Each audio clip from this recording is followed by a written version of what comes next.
Durante décadas, la historia andina se contó de una forma clara y sencilla. Los incas aparecieron, construyeron un imperio y transformaron los Andes. Su arquitectura monumental, su red de caminos y su sistema administrativo hicieron pensar que aquí comenzaba todo. Pero cuando la investigación arqueológica avanzó, comenzaron a aparecer señales difíciles de ignorar.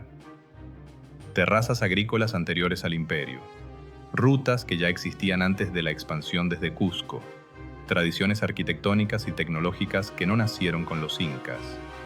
La evidencia científica muestra algo importante. El imperio inca fue extraordinario, pero también fue reciente, muy reciente dentro de una historia mucho más larga.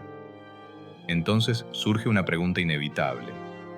Si los incas no comenzaron desde cero, ¿qué mundo encontraron cuando llegaron?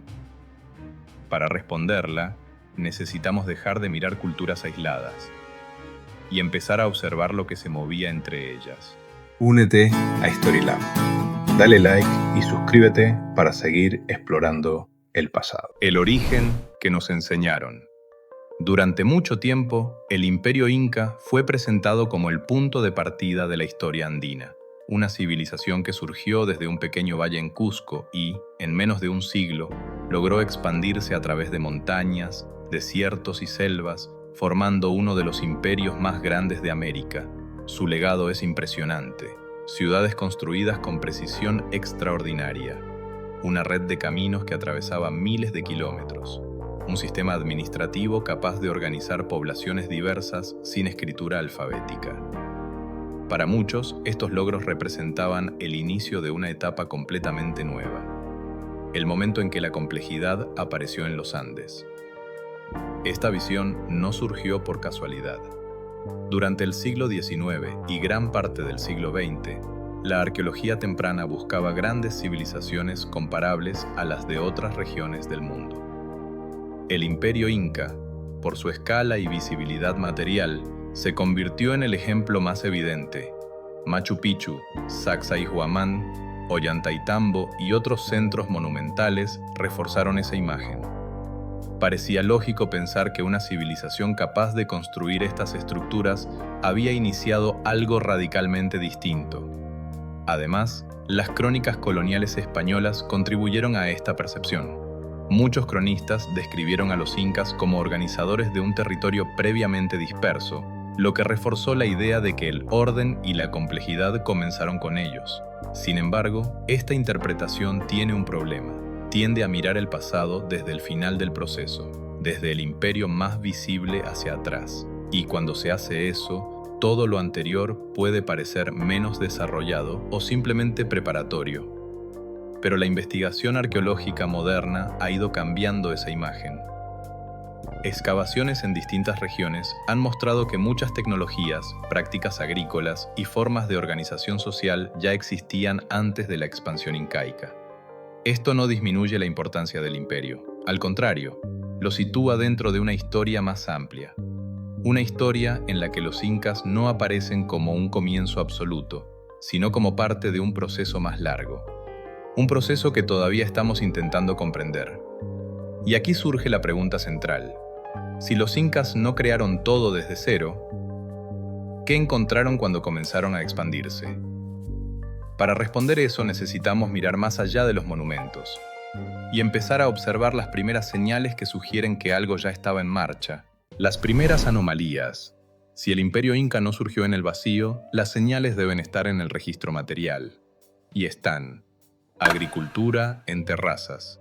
Las terrazas agrícolas andinas suelen asociarse directamente con el periodo incaico. Sin embargo, investigaciones arqueológicas en el Valle Sagrado, en el altiplano y en regiones costeras muestran que sistemas de andenería ya existían antes del siglo XV. En varias zonas se han encontrado fases constructivas superpuestas, terrazas más antiguas reutilizadas y ampliadas por los incas. Análisis estratigráficos y estudios de paleobotánica indican uso agrícola prolongado previo a la expansión imperial. Esto no significa que los incas no perfeccionaran el sistema. Significa que heredaron conocimiento acumulado durante siglos. La ingeniería agrícola en altura no comenzó con el imperio. Era parte de una tradición técnica mucho más antigua. El Capac An, la red vial inca, conocida como Capac Chan, alcanzó más de 30.000 kilómetros de extensión, pero investigaciones arqueológicas en distintas regiones muestran que muchos tramos se construyeron sobre rutas preexistentes, senderos utilizados por sociedades anteriores para comercio, peregrinación y movilidad regional. En algunos sectores se han identificado capas constructivas que evidencian ampliaciones sucesivas, caminos más estrechos o menos estandarizados debajo de la infraestructura imperial. Los incas sistematizaron la red, pero la movilidad interregional ya era una realidad antes de su expansión, arquitectura y planificación urbana. La arquitectura monumental tampoco comienza en el siglo XV. Mucho antes del Imperio Inca existieron centros urbanos complejos con planificación clara, sitios con plazas formales, plataformas ceremoniales y sistemas hidráulicos avanzados. La planificación ortogonal que asociamos con algunos centros administrativos incas tiene antecedentes en culturas previas. La idea de organizar el espacio en torno a ejes simbólicos, plazas centrales y estructuras jerarquizadas ya estaba presente en distintos territorios. No eran copias, pero tampoco eran fenómenos aislados. El patrón incómodo.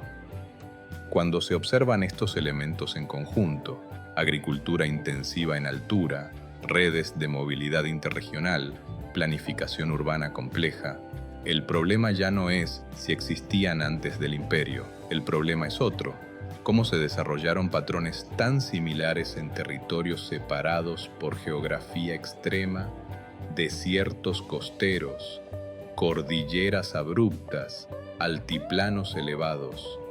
Aquí la hipótesis de desarrollo completamente independiente empieza a debilitarse. Todavía no estamos hablando de un sistema, pero las anomalías ya no son marginales, son estructurales. Y si la infraestructura ya existía, la siguiente pregunta es inevitable: ¿qué estaba circulando entre estas sociedades antes de que apareciera el poder central? Algo se mueve. Si las terrazas agrícolas ya existían antes del imperio, si las rutas no comenzaron con los incas, si la arquitectura compleja tenía antecedentes más antiguos, entonces la pregunta cambia. Ya no se trata solo de herencia, se trata de circulación. Porque cuando ampliamos el mapa andino y observamos distintas regiones al mismo tiempo, comienzan a aparecer dinámicas que no se explican fácilmente por desarrollo aislado. Chincha. La costa como corredor dinámico. En la costa sur del actual Perú, aproximadamente entre los ríos Pisco y Nazca, se desarrolló la cultura chincha durante el periodo intermedio tardío entre los siglos XIII y XV. Este territorio ocupaba una posición estratégica, conectado al Océano Pacífico, cercano a rutas terrestres hacia la sierra y ubicado en un valle fértil capaz de sostener población numerosa. Las crónicas tempranas describen a los chincha como comerciantes especializados, y aunque estas fuentes deben leerse con cautela, la evidencia arqueológica respalda una intensa actividad de intercambio. Se han encontrado conchas de Spondylus, provenientes de aguas cálidas del actual Ecuador, en contextos rituales lejos de su origen natural. También aparecen textiles y productos marinos transportados tierra adentro. Esto sugiere rutas marítimas activas, probablemente realizadas mediante grandes balsas capaces de navegar largas distancias costeras. La costa, lejos de ser un límite geográfico, funcionaba como un corredor, un espacio donde bienes, personas e información podían desplazarse con relativa fluidez. Aquí vemos algo más que comercio local. Vemos conectividad, algo se mueve. Lambayeque, Sicán. Innovación tecnológica en el norte. Más al norte, en la costa del actual departamento de Lambayeque, entre los siglos IX y XIV, se desarrolló la cultura lambayeque o Sicán. Su territorio incluía centros monumentales como Batán Grande y Túcume, donde excavaciones arqueológicas han revelado complejos sistemas políticos y rituales. Pero uno de sus rasgos más destacados fue la metalurgia. Los talleres encontrados muestran dominio avanzado de técnicas como aleaciones complejas de cobre y oro, dorado por procesos químicos, laminado extremadamente fino, control preciso de temperaturas en hornos especializados. Este nivel técnico implica conocimiento acumulado y transmisión especializada. Lo relevante no es solo la existencia de estos objetos, es su distribución. Piezas con características técnicas similares aparecen en regiones alejadas, lo que sugiere circulación de conocimiento o movilidad de especialistas. Las innovaciones no permanecían confinadas a un solo centro, se desplazaban. Y cuando la tecnología viaja, viajan también las redes sociales que la sostienen. Algo se mueve. Reinos Aymara, organización política en el altiplano. En el altiplano andino, alrededor del lago Titicaca y regiones circundantes, surgieron entidades políticas complejas conocidas como reinos Aymara tras el declive de Tiwanaku. Entre ellos destacan los Lupaca, Colla y Pacajes. Estos grupos desarrollaron sistemas territoriales adaptados a un entorno extremo basado en la gestión de distintos pisos ecológicos. La llamada verticalidad andina permitía acceder simultáneamente a recursos de zonas altas para pastoreo, valles intermedios agrícolas, regiones más bajas con productos específicos. Esto requería organización logística, alianzas y movilidad constante. Los registros arqueológicos y etnohistóricos indican relaciones políticas activas entre estas entidades, incluyendo comercio, diplomacia y conflicto. Cuando los incas expandieron su dominio hacia el altiplano, no encontraron sociedades aisladas, encontraron estructuras políticas complejas ya funcionando, y nuevamente aparece el patrón: distintas regiones, distintas culturas, dinámicas comparables. Algo se mueve. El patrón emerge. Durante mucho tiempo, estas evidencias se interpretaron por separado: comercio en la costa, tecnología en el norte, organización política en el altiplano. Pero cuando ampliamos el mapa, cuando superponemos cronologías, cuando comparamos distribución de bienes y soluciones técnicas, el patrón empieza a hacerse visible. Las rutas conectan ecosistemas distintos. El conocimiento técnico aparece lejos de su origen. Las estructuras políticas muestran principios similares. No se trata de uniformidad cultural, se trata de convergencia dentro de una red dinámica. Y entonces, la escala cambia. Si estas sociedades estaban completamente separadas, ¿por qué comparten soluciones? Si cada una evolucionó de manera independiente, ¿por qué los patrones reaparecen? Tal vez no estamos viendo culturas aisladas, tal vez estamos viendo nodos dentro de una red más amplia, una red sin un centro único, sin un imperio que la dirija, pero activa, persistente, en movimiento. Algo se mueve entre las culturas, y cuando ese movimiento comienza a organizarse, aparece una nueva forma de poder. Cuando el movimiento se organiza. Si algo se movía entre las culturas, la siguiente pregunta es inevitable. ¿Hubo un momento en que ese movimiento dejó de ser difuso y comenzó a estructurarse? Para responderlo, necesitamos retroceder algunos siglos. Wari, administración a escala regional. Entre los siglos 7 y 10, en la sierra sur del actual Perú, surgió la cultura Wari. Su capital, cerca del actual Ayacucho, muestra planificación urbana clara. Barrios organizados, sectores administrativos, arquitectura ortogonal, control territorial extendido. Pero lo más relevante no es solo su capital, es su expansión. Sitios Wari aparecen distribuidos en distintos territorios andinos, con patrones arquitectónicos y administrativos reconocibles. No se trata solo de intercambio, se trata de integración. Wari desarrolló redes de centros provinciales, control de rutas estratégicas, estandarización constructiva. Esto ya no es solo circulación, es coordinación. Tiwanaku, el altiplano como centro articulador. En el altiplano, alrededor del lago Titicaca, entre los siglos 5 y 11, floreció Tiwanaku, un centro ceremonial y político con arquitectura monumental, cuidadosamente alineada y planificación simbólica compleja. Tiwanaku no fue un imperio en el sentido clásico, pero su influencia cultural se extendió ampliamente. Evidencia arqueológica muestra presencia de iconografía y estilos asociados a Tiwanaku en regiones distantes. Esto indica redes ideológicas y posiblemente administrativas que conectaban territorios diversos. El altiplano no era una periferia aislada, era un núcleo de articulación regional. Aquí es donde el mapa empieza a verse distinto. En el capítulo anterior observamos circulación. Ahora vemos algo más: centros que organizan esa circulación, rutas que dejan de ser solo corredores y pasan a formar parte de estructuras más amplias. La movilidad ya no es únicamente intercambio, es gestión territorial, es planificación, es coordinación. El movimiento empieza a adquirir forma. Wari y Tiwanaku no aparecen como creadores absolutos, aparecen como momentos de intensificación, como etapas donde las dinámicas que ya existían se vuelven visibles a mayor escala. No inventan la conectividad, la amplifican, no crean el movimiento, lo organizan. Y cuando un territorio amplio comienza a funcionar bajo principios coordinados, la transición hacia formas imperiales se vuelve posible.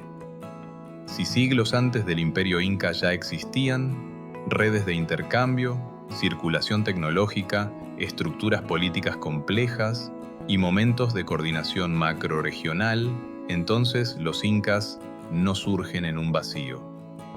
Surgen en un escenario donde el movimiento ya estaba en marcha, y lo que hacen no es crear desde cero, es reorganizar, escalar, consolidar. No fue el comienzo. Después de observar siglos de circulación cultural, después de ver cómo rutas, tecnologías y formas de organización se desarrollaron antes del imperio, la historia incaica empieza a verse distinta. Los incas no aparecen como un origen absoluto. Aparecen en un escenario ya complejo, un territorio donde la agricultura intensiva ya existía, las redes de movilidad conectaban regiones, las estructuras políticas habían alcanzado niveles avanzados y el movimiento entre culturas llevaba generaciones en marcha. El imperio como reorganización. Cuando los incas expanden su poder desde Cusco en el siglo XV, no construyen desde cero. Integran rutas existentes dentro del Capac Ñan. Adoptan tecnologías agrícolas desarrolladas durante siglos. Incorporan tradiciones administrativas y rituales previas. El éxito del imperio no se explica únicamente por innovación, se explica por organización, por su capacidad de transformar redes dispersas en una estructura coordinada. Infraestructura heredada y amplificada. La red vial inca no surge en un vacío. Muchos de sus tramos siguen corredores antiguos. Los centros administrativos se ubican estratégicamente sobre rutas ya utilizadas. Esto permite una expansión rápida, porque el sistema no necesita ser inventado, necesita ser articulado. Durante mucho tiempo, la narrativa histórica colocó a los incas como el comienzo de la complejidad andina. Pero cuando ampliamos la escala temporal, el imperio se convierte en otra cosa, no en el inicio, sino en una culminación, el punto donde dinámicas antiguas alcanzan un nuevo nivel de integración. Esto no reduce la importancia del imperio, la redefine. Los incas no fueron grandes porque empezaron algo desde cero. Fueron grandes porque supieron leer un mundo ya en movimiento y convertirlo en sistema. Tal vez el error nunca fue admirar a los incas. Tal vez fue imaginar que estaban solos, porque cuando dejamos de mirar civilizaciones aisladas y comenzamos a observar las conexiones, la historia deja de ser una sucesión de imperios y empieza a verse como una red en constante transformación, donde el poder no surge de la nada, sino del movimiento acumulado a lo largo del tiempo. Tal vez la historia nunca fue una serie de comienzos y finales. Tal vez siempre fue movimiento. Durante siglos, personas caminaron estos caminos, intercambiaron ideas, compartieron técnicas, adaptaron el paisaje para sobrevivir juntos. Y ese movimiento no terminó con los incas. Sigue aquí, en las comunidades andinas actuales, en las lenguas que todavía se hablan, en las formas de entender el territorio, en las rutas que siguen conectando montañas, valles y costas. Porque la historia no solo está en las ruinas, está en quienes continúan viviendo dentro de ella. Quizás los incas no empezaron la historia, y quizás nosotros recién estamos empezando a verla completa. Si este video te hizo mirar los Andes de otra forma, déjalo en los comentarios y suscríbete al canal. Quiero saber qué parte cambió tu perspectiva. Y si hay una cultura, un lugar o una historia que sientes que todavía no estamos viendo completamente, escríbelo también. Muchas veces los próximos videos empiezan ahí. Nos vemos en el siguiente capítulo.